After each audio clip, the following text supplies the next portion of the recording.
¿Qué tal? ¿Cómo están? Agradezco mucho que puedan continuar siguiéndome y en este video vamos a retomar lo que habíamos hablado en un video anterior. Me refiero a la parte de la tesis, de la investigación, que sé que puede servirles mucho a todos ustedes. Pues bien, habíamos hablado de lo que era la situación problemática o el problema de investigación. Ahora vamos a hablar de un segundo punto. Me estoy refiriendo al marco teórico.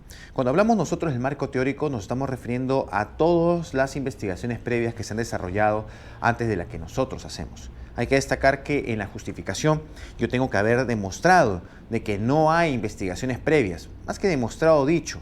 Hay pocas investigaciones sobre mi tema y exactamente sobre el tema que desarrollo. En el lugar y en el año que lo hago, no hay investigaciones previas.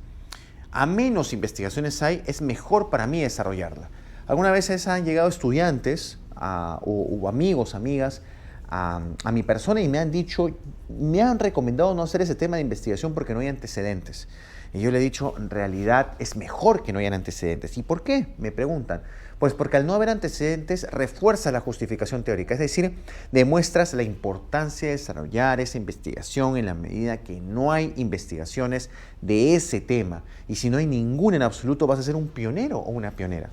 Sin más preámbulo, vamos entonces a las partes del marco teórico. Una primera solamente va en el proyecto de tesis, me refiero a la conceptualización. Es una especie de glosario en el que demuestras un conocimiento profundo, claro, preciso, de las palabras, términos, categorías o variables que vas a utilizar durante el resto de tu investigación o de tu tesis. Esa es la conceptualización. En la tesis como tal la sacas, ya no es necesario. Luego vienen dos partes más, que son los antecedentes y el enfoque teórico. Antes de llegar a estas dos, quiero empezar con una primera que ha sido prácticamente vilipendiada, estigmatizada, rechazada, menospreciada. Me refiero al marco epistemológico. El marco epistemológico, que viene de epistemología, viene a ser el conocimiento o reconocimiento de la realidad de acuerdo a cómo yo la voy entendiendo o para mí cómo es esta realidad desarrollada. Científicamente hablando, les voy a poner un ejemplo. Para mí, la realidad existe fuera de mi persona, o sea, es objetiva, o sea, existe más allá de mi existencia, previa a mi existencia. El modo como yo la observo, la veo, es el preciso y el único que existe. Eso es ser objetivo, objetivista o en todo caso positivista. Pero si yo creo que en realidad el ser humano llega a apreciar la realidad de una manera dada, pero esta no es la única, la universal, entonces mi precisión no es tan objetiva. Soy más constructivista. Es un ejemplo que les doy, ¿no? O por ejemplo, les diré, las personas, si hago una investigación por personas, ¿actuamos de acuerdo a lo externo o actuamos de acuerdo a lo interno? Si yo defino que metodológicamente interesa o es importante saber cuáles son los factores externos a la persona, seré más explicativo. Si para mí es importante saber cuáles son los aspectos que son más internos, seré más comprensivo.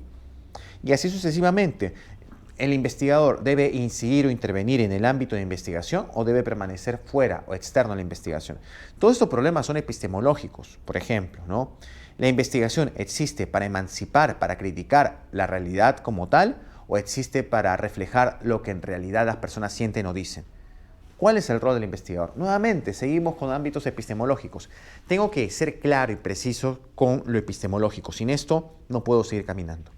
Yo les invito a que hagan un poco de epistemología porque en realidad por donde voy siempre es menospreciada y es imposible poder hacer algo más de esto si es que no lo tomamos en consideración y admitimos su valor.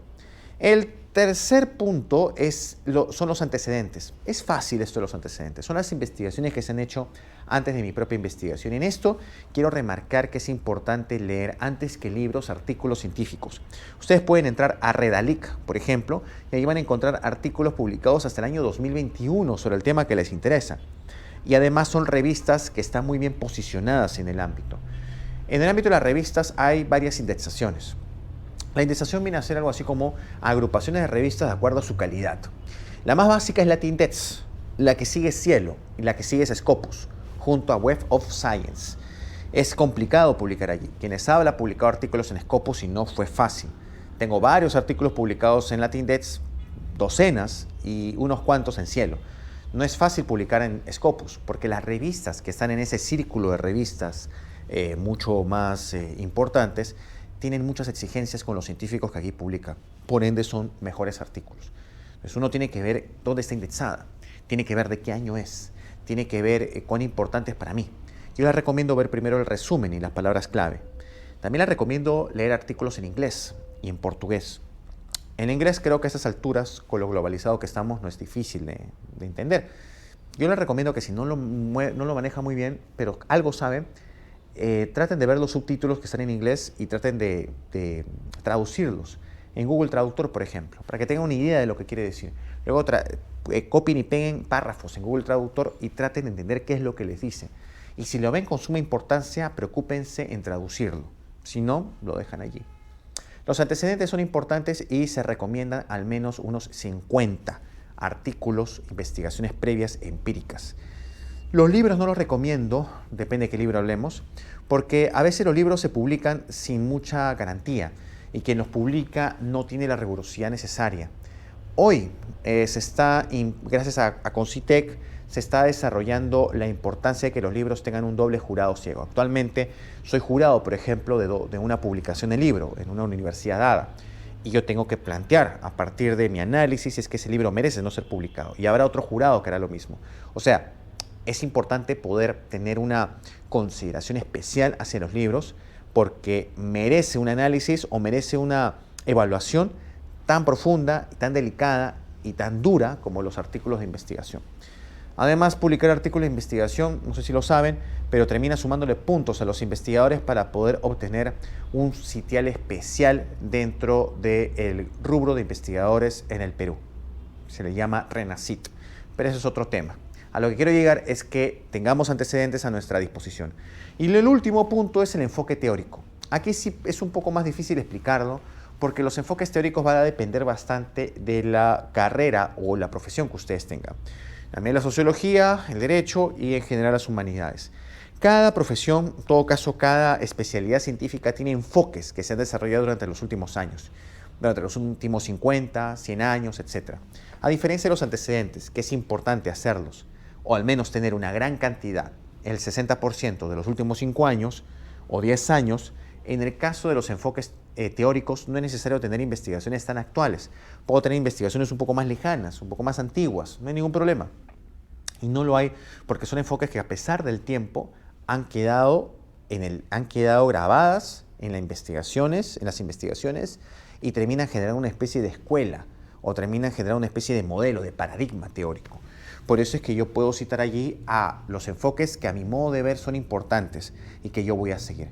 Por ejemplo, en sociología tenemos enfoques que se interesan más en el individuo, se interesan más en sus motivaciones y otros que se interesan más en sus funciones o en sus estructuras. O sea, son enfoques completamente distintos. Hay enfoques que nos hablan más de las clases sociales y hay otros enfoques que nos hablan más de los mundos de la vida, por ejemplo, etc. El enfoque teórico también es importante y hay que definir cuál estoy eligiendo. Entonces, creo que con eso estamos acabando. Si tienen alguna pregunta más me la pueden hacer, pero sin un repaso tenemos la conceptualización solo en el proyecto, el marco epistemológico, los antecedentes y el enfoque teórico. Esos 4, considerando que uno va al proyecto, van a ser importantes para hacer nuestra tesis. Empecemos pues a leer, empecemos a fichar, empecemos a desarrollarlo. Recuerden también que cuando nosotros fichamos, tenemos que hacerlo de acuerdo a nuestras necesidades. Por supuesto, pueden ser fichados textuales o pueden ser fichados de resumen. Ese es un detalle importante. Los de resumen o los textuales. Pongan en su Word, de acuerdo al autor que ustedes están leyendo, vayan agregando citas de acuerdo a lo que van leyendo los antecedentes, que pueden ser de resumen o pueden ser textuales. Si son textuales, no les recomiendo que sean más de 5 líneas, y si son de resumen, les recomiendo que sean lo más sintéticas posibles. No olviden la cita ZAPA, apellido, año y página si es textual, y apellido y año si es de resumen. Con esto acabo y espero haberles ayudado a poder precisar algunos conceptos y espero que puedan hacerme las preguntas y comentarios que quieran.